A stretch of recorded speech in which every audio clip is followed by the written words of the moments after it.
शैलेश जी क्या कहेंगे? इन्होंने तो महाराष्ट्र सरकार के ऊपर ही उंगली उठाई है। कमियां हैं, क्या कमियां हैं, कैसे सुधारा जा सकता है, आप बोलिए। देखिए ऐसा है पीयूष जी, अभी अभी डॉक्टर राणा जी ने जब अपने वक्तव्यों को शुरू किया तो सबसे पहले उन्होंने यही कहा कि हमें इस पे कोई राजनीति नहीं करनी कोरोना पे, और उसके चंद मिनट भी नहीं बीते थे और इन्होंने तुरंत राजनीति शुरू कर दी। खैर कोई बात नहीं है, राजनीतिक पार्टी के वो नेता है, राजनीति करना इनका फितरत है, और भाजपा का महाराष्ट्र में इस वक्त तो जरूरत से ज्यादा फितरत हो गया राजनीति करना। हालांकि वो राजनीति करे, हम सेवा का काम कर रहे हैं और सेवा का काम करते रहेंगे। लेकिन मैं डॉक्टर साहब की बातों का जवाब ये दूंगा जो इन्होंने कहा कि महाराष्ट्र सरकार जवाबदार है या इंजेक्शन की कमी है। तो रही बात इंजेक्शन की, तो हमारी सरकार तो यहाँ पर लोगों को इंजेक्शन दिलाने की कोशिश कर रही थी, लेकिन इनके कुछ नेता वो कभी दमन भाग के जाते हैं, तो कभी कोई हवाई जहाज से इंजेक्शन दिखावा करने की कोशिश कर रहा है। जो ये विखे पाटिल है, इनके परिवार के लोग, ये कहाँ है? एक तरफ तो सरकार को इंजेक्शन नहीं मिल रहा है, फिर ये देवेंद्र फडणवीस जी कहाँ से जत्था लेके आ जाते हैं, क्या कहो, कहाँ से लेके आ जाते हैं सुरेश विखे पाटिल जी? ये बात ये कैसी राजनीति है? ये बात कहाँ? अगर आपको करना है तो वो इंजेक्शन सीधे रोगियों को या हॉस्पिटल में डायरेक्ट लोगों के पास पहुंचानी चाहिए थी। मतलब इनका आप ये क्या राजनीति कर रहे हैं? आम जनता को नहीं मिल रहा है, नेताओं को मिल रहा है, इस पे क्या, खासकर भाजपा के नेताओं को? देखिए, मैंने अभी जनाब शैलेश जी ने अभी बड़ी स्पष्ट बात कही कि राजनीति नहीं होनी चाहिए, बेशक नहीं होनी चाहिए, और मैं भी कोई राजनीति मूड में नहीं हूं। लेकिन सच ये है, जो चीज की कमी है, जैसे दो चीजों की ज्यादा कमी पाई गई। आपने कहा कि बड़े नेताओं को मिल जाती है, गरीबों को नहीं मिल रही है, बीजेपी वालों को मिल जा रही है, फला लोगों को नहीं मिल पा रही है। इन्होंने जिस तरीके से कहा, पूरी दुनिया जानती है कि किसको मिला किसको नहीं मिला। देखिए, अगर 2-4-20, 200-400, 500 इंजेक्शन अगर मिल जा रहे हैं किसी को, वो अपने अपने पर्सनल ताल्लुकात हो सकते हैं। विखे पाटिल ने पूरा एरोप्लेन भर के इंजेक्शन लाया, लैंडिंग, उन्होंने वीडियो शूटिंग किया, मामला कोर्ट तक गया। लेकिन तो ये एरोप्लेन भर के इंजेक्शन, और सवाल ये है, और रात के आधी रात को देवेंद्र फडणवीस जी पुलिस स्टेशन जाके बैठते हैं। यही बात मैं कहना चाहता हूं शैलेश जी, जब एक विपक्ष का नेता ईमानदारी के साथ अगर मेहनत कर करके केंद्र से इतने ज्यादा ला सकता है, तो महाराष्ट्र सरकार ने वो केंद्र से नहीं लाए थे, जहां से भी लाए, दूसरी जगह से। नहीं हाँ। और नहीं, देखिए कैसा है, कभी भी गलत चीज को प्रोत्साहित करना, ये मुझे लगता है ये इस वक्त कोरोना के संकट में लोगों को मदद करने का वक्त है। गलत चीजों को प्रोत्साहित नहीं किया जाता। हालांकि कोर्ट ने भी इस विषय पर संज्ञान में लिया है और कहा है कि ये जो तरीका था वो तरीका सही नहीं था। अब कोर्ट के बोलने के बावजूद भी हम भी अपनी, हमारा सवाल ये है कि जब ये चीजें केंद्र सरकार के अंडर में और केंद्र सरकार डायरेक्ट राज्य सरकार को अलॉट कर रही है, तो जो पार्टी यहाँ पे सत्ता में नहीं है उसको मिल जा रहा है, महाराष्ट्र सरकार को क्यों नहीं मिल रहा है? मेरा सवाल ये है।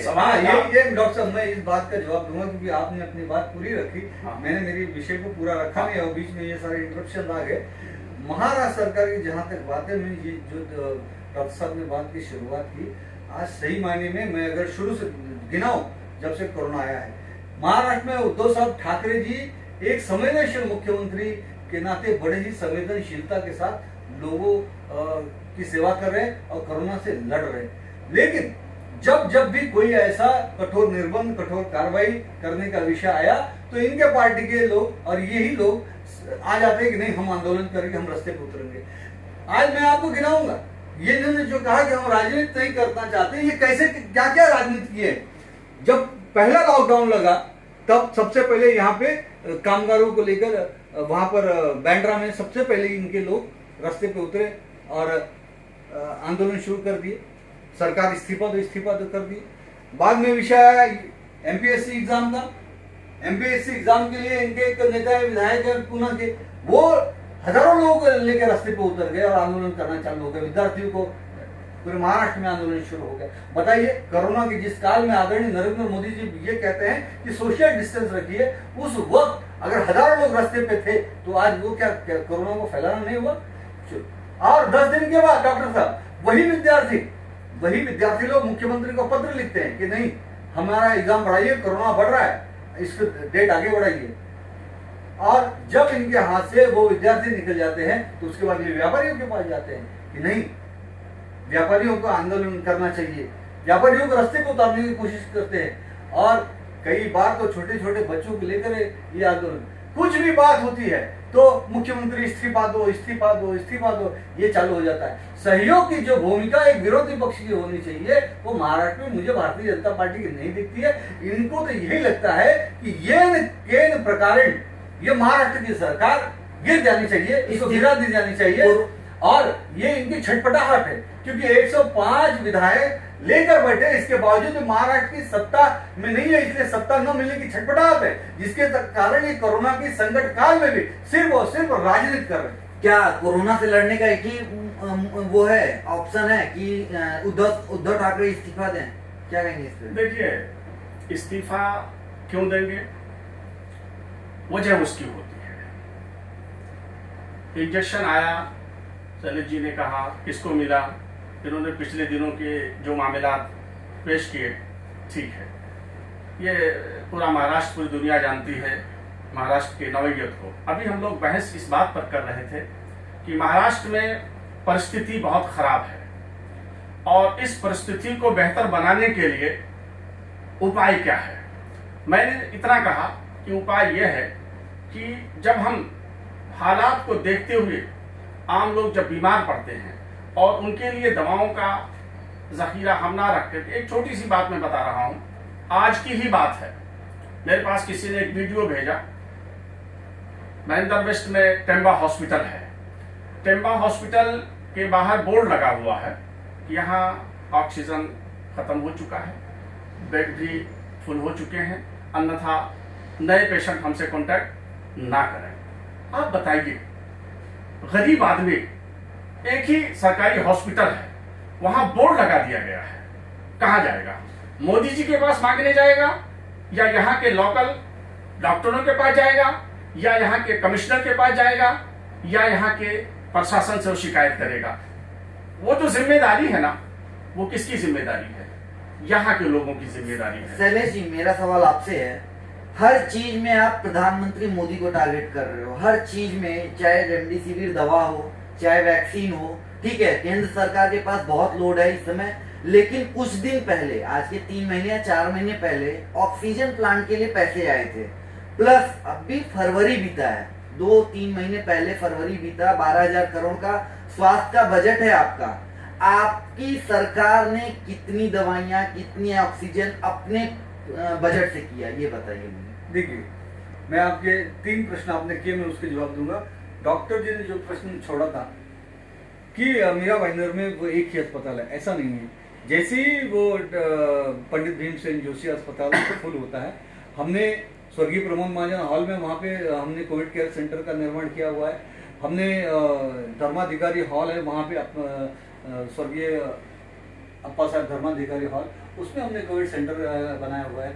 हमने स्वर्गीय मीनाताई ठाकरे जो अपना सभागृह है, उसके अंदर हमने कोविड केयर सेंटर का निर्माण किया हुआ है। इसके अलावा हमारे जो स्पोर्ट्स कॉम्प्लेक्स के ठीक सामने, जहाँ पे पहले कोविड ये क्वारंटाइन सेंटर था, वो 2 टावर्स में हमने वहाँ पे कोविड केयर सेंटर का निर्माण किया हुआ है। और आने वाले समय में भी जितनी भी जरूरत पड़ेगी, हम और भी जगह पे कोविड केयर सेंटर बनाएंगे। और उसके साथ ही मीरा भाईंदर शहर में जो बहुत सारे प्राइवेट हॉस्पिटल्स हैं, हमने वहाँ पर भी कोविड इलाज कराने की उनको अनुमति दी हुई है। इसलिए कहीं भी अभी फिलहाल में तो कहीं भी बेड की ऐसी कमी नहीं है। जो ऑक्सीजन और वैक्सीनेशन का विषय है वो भी हम चल रहे हैं। अब मैं आपके प्रश्न का जवाब देना चाहूंगा, जो आपने वैक्सीन की बात की कि हम क्यों बार बार केंद्र को कह रहे हैं। मैं पीयूष जी, आपके माध्यम से मैं प्रधानमंत्री जी से पूछना चाहूंगा, और डॉक्टर साहब आप भी मुझे बताइए, महाराष्ट्र की जो आबादी है वो कितनी? 12.5 करोड़। महाराष्ट्र की आबादी 12.5 करोड़ है। गुजरात की आबादी कितनी है? 8.5 करोड़। 6 करोड़ समथिंग है दोस्तों। अब बताइए, एक राज्य है जिससे 2 गुना जनसंख्या आबादी वाला राज्य महाराष्ट्र है। तो महाराष्ट्र, एक बात। दूसरी बात, महाराष्ट्र में आपने अभी भी कहा कि यहाँ पे ज्यादा पैमाने पे कोरोना फैला हुआ है। तो जब महाराष्ट्र में ज्यादा पैमाने पे कोरोना फैला था और उसकी तुलना में गुजरात में कम फैला था, तो वैक्सीन किसको ज्यादा देना चाहिए? 2 पॉइंट मेरी बात ध्यान से सुनिए डॉक्टर साहब, और आपसे चाहूंगा ये जवाब आप दें कि जब महाराष्ट्र की 12 करोड़ की आबादी, गुजरात की 6 करोड़ की आबादी, यहाँ पे वहां गुजरात से ज्यादा कोरोना फैला हुआ था, तो उसी वक्त जो वैक्सीन दिया गया कोविड का, वो महाराष्ट्र को दिया जाता है 1 करोड़ 20 लाख समथिंग, और 1 करोड़ वैक्सीन दिया जाता है गुजरात को। ये कहीं ना कहीं केंद्र का अन्याय है कि नहीं है, भेदभाव की भावना है कि नहीं महाराष्ट्र के प्रति? ये बिल्कुल भेदभाव की भावना है। और सेम चीजें देखिए, ऑक्सीजन का सिलेंडर जो आप बात कर रहे हैं कि केंद्र सरकार ने दिया, ऑक्सीजन प्लांट इंस्टॉल करना, ये नहीं कि वहां से आया, ट्रक से आया और हमने वहां पे खड़ा कर दिया। वो इंस्टॉलेशन में थोड़ा समय लगता है, वक्त लगता है, और वो वक्त के हिसाब से 6 महीना नहीं, बिल्कुल 6 महीने नहीं। जैसे हमारे पास है वो चीजें, पहली हमने सारी जगह पे वहां पे लगाने की पूरी हमारी प्रक्रिया शुरू है, कई जगह पे लग चुका है और कई जगह पे बहुत जल्द से जल्द वो लग जाएगा, और सारी चीज, और यहाँ तक कि हमने राज्य शासन के माध्यम से बहुत सारे एनजीओ को भी अपने साथ में लिया है, उनके माध्यम से भी ये सारी चीजें यहाँ पे अवेलेबल की जा रही है। डॉक्टर साहब, मेरा सवाल आपसे है, महाराष्ट्र को आपने सौतेला व्यवहार, जैसा इन्होंने बोला, ये सही बात है, आप उत्तर प्रदेश को, आप मध्य प्रदेश को, आप गुजरात को अपने सगे बेटे जैसा व्यवहार कर रहे हो। वहां पे दवाई की कमी हो रही है, लेकिन उनको प्रॉपर, आज उन्होंने डिमांड किया, कल उनको सप्लाई हो जा रही है, लेकिन महाराष्ट्र को 3-3 दिन तक नहीं हो रही है। क्या कहेंगे इस पे आप? देखिए, ये सब अपने अपने सोचने की बात है, नजरियात होते हैं कि महाराष्ट्र को कम मिल रहा है, वहां ज्यादा मिल रहा है, इनको ज्यादा मिल रहा है, उनको कम मिल रहा है। मेरा ये मानना है, अगर महाराष्ट्र की सरकार सही तरीके से केंद्र सरकार के संपर्क में हो, तो केंद्र सरकार की भी ये जिम्मेदारी बनती है पूरे तरीके से कि चूंकि उसके सामने पार्टी के लेवल पे सरकार नहीं चलाई जाती। जब केंद्र सरकार बनाती है तो पूरा देश उसके कब्जे में होता है, पूरे देश की निगरानी भी उनकी जिम्मेदारी होती है। ये अलग बात है अगर हम इस बात को, अपनी गलती को छुपाने के लिए बार बार ये कहें कि केंद्र सरकार हमको नहीं दे रही है। मैं कहना चाहता हूं पीयूष जी, शैलेश जी, आप गौर से सुनिए, हमारी सरकार जो महाराष्ट्र के, इसमें इस वक्त हम लोग रह रहे हैं, महाराष्ट्र की सरकार बिल्कुल पूरे तरीके से फ्लॉप किस लिए रही? पिछले दिनों इसको जो है मामलात को, कोरोना जैसे हालात से निपटने के बजाय वसूली जैसे माहौल को अपनी झोली में डालना शुरू कर दिया था। तो हर आए दिन कहीं मर्डर का मामला आ रहा है, कहीं वसूली का मामला आ रहा है, कहीं एक नई चीजें उभर कर सामने आ रही थी। तो ऐसी बातों को मद्देनजर रखते हुए जब ये सारी चीजें केंद्र तक जाएंगी तो पता ही चला कि यहाँ के नेता जो सीरियस जिस मुद्दे पर काम करना चाहिए उस पर काम करने के बजाय वो दूसरे कामों में लगे हुए हैं। तो ये जो मैसेज जाता है, ये सच है कि जिम्मेदारी होती है, तो यहाँ की सरकार जिम्मेदारी नहीं निभा रही है। अगर जिम्मेदारी निभाती तो इतनी बड़ी तादाद में लोगों को कोरोना नहीं होता। अच्छा, मैं इनकी बातों का खंडन करूंगा कि यहाँ की सरकार जिम्मेदार नहीं है और केंद्र सरकार के साथ नहीं है। आज जब से कोविड ये लॉकडाउन लगा, जब देश के प्रधानमंत्री आदरणीय नरेंद्र मोदी जी ने, चाहे वीसी के माध्यम से, चाहे टेलीफोनिक माध्यम से या किसी भी माध्यम से, जब भी मुख्यमंत्रियों की उन्होंने मीटिंग ली, अलग अलग प्रदेशों की मीटिंग ली, हमारे महाराष्ट्र के मुख्यमंत्री आदरणीय उद्धव साहब ठाकरे जी हमेशा केंद्र की और आदरणीय प्रधानमंत्री नरेंद्र मोदी जी की हर बातों को उन्होंने माना और उन्होंने हमेशा ये कहा कि महाराष्ट्र देश के साथ है और हर चीज पे अमल किया। और ये देखिए, ये राष्ट्रीय आपदा है और राष्ट्रीय आपदा के साथ साथ ये अंतरराष्ट्रीय विपत्ति है, क्योंकि कोरोना ये जो संकट है ये किसी ने नहीं जाना था कि कब आएगा, कैसे आएगा, क्या स्वरूप होगा, क्या नहीं होगा, और अभी भी बहुत सारी चीजें इसकी क्लियर नहीं हुई है। अभी तक 2 से 3 स्ट्रेन आ चुका है, तीसरा फेज आने वाला है जो कहा जा रहा है कि और भी खतरनाक है, लेकिन भविष्य क्या होगा अभी भी कोई कुछ कह नहीं सकता है। लेकिन फिर भी जो भी काम देश के प्रधानमंत्री के माध्यम से केंद्र सरकार और राज्य सरकारें कर रही हैं, WHO के जो भी गाइडलाइंस है उसका पालन किया जा रहा है। आज हमारे मुख्यमंत्री आदरणीय उद्धव साहब ठाकरे जी बड़े ही संवेदनशीलता के साथ हमारी महाविकास आघाड़ी की सरकार WHO और केंद्र सरकार के हर नियमों का पालन कर रही है। और उसका एक मैं ज्वलंत उदाहरण आपको बताना चाहूंगा कि सबसे बढ़िया और अच्छी तरह से सबसे ज्यादा कोविड टेस्ट अगर कहीं हो रहा है पूरे देश में तो महाराष्ट्र है। और इसीलिए महाराष्ट्र अपना जो टेस्टिंग है कोविड का, चाहे वो एंटीजेंट हो चाहे आरटी-पीसीआर हो, वो ज्यादा से ज्यादा संख्या में कर रहा है, इसीलिए वो ज्यादा से ज्यादा केसेस आपको दिख रहे हैं, क्योंकि हमने ईमानदारी बरती है, हमने पारदर्शिता बरता है, हमने अन्य राज्यों की जैसा दूसरे राज्यों की तरह हम कोविड की टेस्टिंग कम नहीं कर रहे या हम केसेस नहीं छिपा रहे। हम जो फैक्ट है महाराष्ट्र में वो फैक्ट हम लोगों के सामने रख रहे और बड़े पारदर्शी ढंग से काम कर रहे, और हमारा ये पहले दिन से हम देश के साथ थे, देश के साथ है और देश के साथ मिलकर इस कोरोना संकट से लड़ रहे, और हम चाहते हैं कि पूरे महाराष्ट्र से जल्द ये संकट दूर हो, पूरे देश से दूर हो। अच्छा, ये लास्ट सवाल है दोनों लोगों से, दोनों लोगों के पास मैं एक एक करके आऊंगा। लास्ट सवाल है, 2 लाइन में आंसर चाहिए। इसका निराकरण क्या है? चाहे ऑक्सीजन की कमी है, रेमडेसिविर दवा की कमी है या वैक्सीनेशन कमी है, कैसे पूरा किया जा सकेगा? ये मेन मुद्दा यही है कि लोगों की जानें कैसे बचाई जाएं, लोगों तक दवाइयाँ ज़्यादा से ज़्यादा कैसे पहुँचें, ऑक्सीजन लोगों तक ज़्यादा से ज़्यादा कैसे पहुँचें।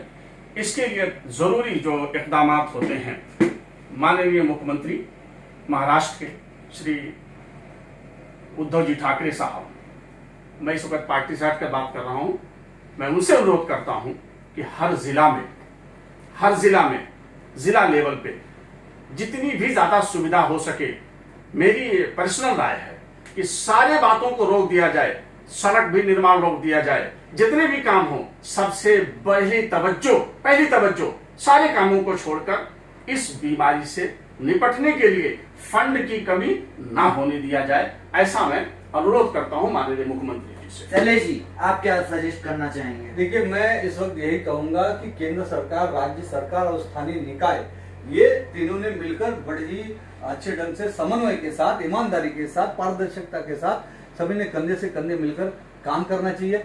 जहां पर जिस भी चीज की जरूरत है, जिन राज्यों को जरूरत है, जो राज्य ज्यादा परेशान है, उनको पहले मदद की जानी चाहिए।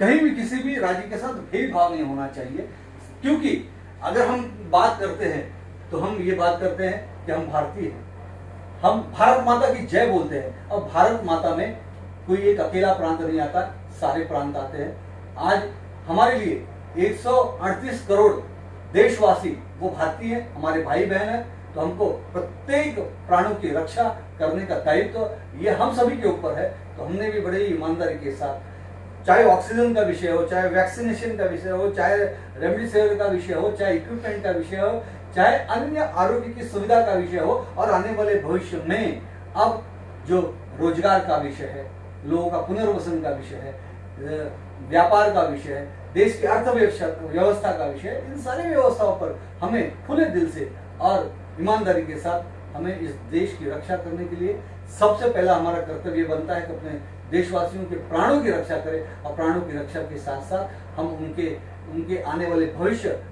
के लिए, उनके रोजगार के लिए, उनकी अर्थव्यवस्था को हम मजबूत करें, तो ही हम सच में भारत माता की जय कहने लायक रहेंगे।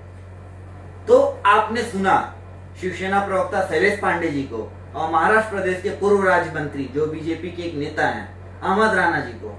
इन्होंने अपनी अपनी तरीके से बात रखी है, और मेरा ये अनुरोध है, जो भी सोशल मीडिया पे या अपने अपने लेवल पे जो पॉलिटिक्स कर रहे हैं, वो इस समय सब कुछ छोड़कर, अगर वो लोगों की सेवा नहीं कर सकते हैं तो अपने घरों में बैठें, सुरक्षित रहें और देश को बचाएं।